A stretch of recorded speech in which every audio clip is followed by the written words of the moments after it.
so I have noticed that a lot of people really struggle with hanging their artwork, whether it be the right height, the right distance, crooked, nail holes in the wall. So today I'm gonna show you how I like to hang my artwork so that it can be straight, it's gonna be the appropriate height, and it's pretty easy. So let's go. So the biggest no-no that I see with hanging artwork that is obviously not the, crooked stuff we all know about, is that most people hang their artwork way too high.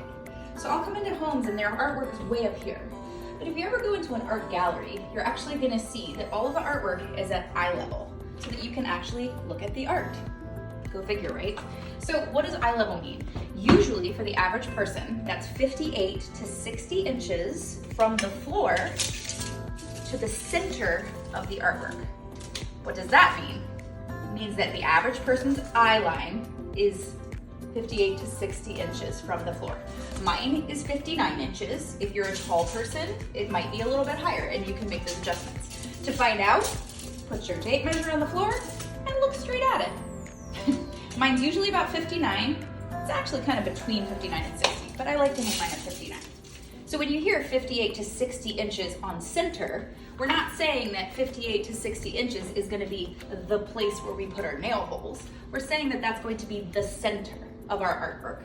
So we wanna mark our center so that we know how far off of that to make our holes. So in the case of hanging 2 or more pieces of artwork, I usually, say for gallery walls, do 2 to 3 inches in between each piece. In this case, I actually have a light switch here, which is gonna be in the way. So I've decided to just go 1 inch off of the light switch on either side. So it will be a little bit wider than what I would normally do, but we need to create a little space for this switch. So what I've done, I've made a tiny little pencil mark 1 inch off right here that I can totally erase later. And then I've gone straight up from that to my 59 inches from the floor to make a tiny mark here. Now, the reason I did that is when I hold up my artwork, if I put it here, well, the center of my artwork's hiding it. So if I have it right up the side, I can line up my center with my little line. All right, so there's 2 ways to figure out exactly where you want to center your artwork at this point. If we were not gonna play off this light switch, then I would measure my centermost point in the wall that I'm gonna be, and I would mark that spot. In this case, because I'm going off the light switch, like I said, I made my 1 inch mark off of that, and I'm actually just gonna line up the side of my artwork from there. Okay, so again, how do we find our center? We're gonna measure the side up from our entire piece. In this case, mine's 30 inches, so obviously 15 inches would be my halfway point. So all I do is put a little piece of painter's tape on the side. I'm actually gonna flip it up so that it doesn't tuck too far behind here. And then you're gonna go 15 inches and mark it with a pencil. In my case, I made sure to mark the pencil line close to the back so that when I'm laying it up against the wall, I can see exactly where that line lands. Okay, so this is where I do things just a little bit differently, but I find that this method helps so much. Oftentimes when you have more than one hook on the back, and oftentimes they're not put on very well, meaning they may not be the exact distance from the outside, or they may be a little bit crooked.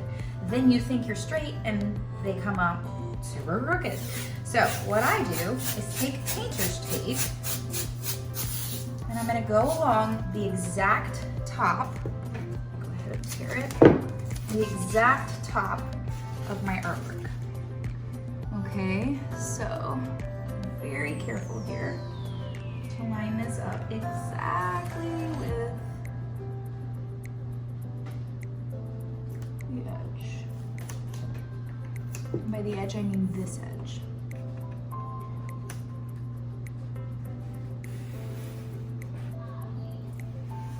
Okay, so once I have my tape as exact as I can get across the top, then I'm just gonna go ahead and take some scissors along the side and snip it so that I pretty much know exactly the width. Maybe a little bit extra, but exactly the width of my piece. All right, so next I'm just gonna take my nail and I'm gonna find right here the teeth from where it's going to be hung. So I can see through this tape all the different grooves. And I wanna find the one that's most center and just pop a hole through that. And I'll do the same thing over here. Sometimes they're not exactly centered, but we're gonna find our closest hole through here. Okay, we're just gonna carefully remove our tape. Try not to tear the paper on the back of the art and try not to tear the tape.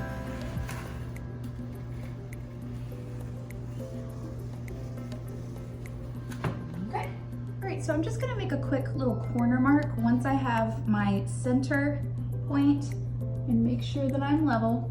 And with my pencil, I'm just gonna do a guideline both up and down to give me a corner, which I will use my tape on. Okay, so now that we have carefully torn our tape off and we have our two straight across guidelines and our corner guideline, we take the right corner that I snipped from my tape, which told me I was at the end of the artwork, and I'm gonna just put it in the corner where I created a corner guide. Then I'm gonna very carefully line the tape up across my two upper guidelines. And before I really seal this down, I'm gonna take my level and I'm gonna kind of carefully lay it on my tape to make sure it is indeed level, and it does look to be so. Okay, so now that our tape is on and it is level, we're gonna go back and find our little holes that we poked over at the artwork. Take our nail straight to the hole. Now, you want to try as hard as you can to nail as straight as possible. So you don't want it to be at an angle, because if one's up and one's down, you get crooked. This is not a perfect science, but if you can be as straight as possible, it will help. You're just gonna carefully take your tape off on both the art and the wall.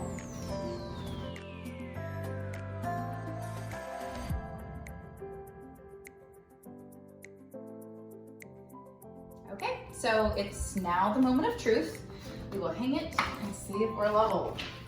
Now, I kept my pencil marks for my corner and my side because I'm still using that as my guide to hang my art. They're so, so tiny. If you're bothered by that, you can still come above once it's in and you can erase. I'm gonna put my level on. We're level.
Okay, so as you can see, we have both pieces up, they're straight, they're level, and we only did 2 holes per piece, so that's awesome. The last thing I'm gonna show you is a safety measure if you have young kids in your house. So anytime you have artwork somewhere, especially gallery walls, over cribs, anywhere that you don't want that art to come down on them, you want to affix this to the wall. So I found that if I use small little L brackets underneath the art, that it really secures it nicely. If it's a super big piece, I would do 2 on either end, and they can even be larger L brackets. In this case, I'm just gonna do 1. Now, I went ahead and I drilled a small pilot hole. For those of you who say, oh, what? Pilot hole is using a tiny, tiny, tiny little drill bit, and it's just getting you started so that you are not having to fight to get your screw in, okay? It's just basically giving you a lead, a guide. So I just put a piece of tape here because my drill is so close to the wall that it still even kind of rubs into that. I may need to go back afterwards and do a little touch up. Okay, so now that I have my bracket in place, I'm just gonna go ahead and screw one of my screws into the wall. Not over tightening yet. And then my other one, straight up into the artwork where I created a pilot hole.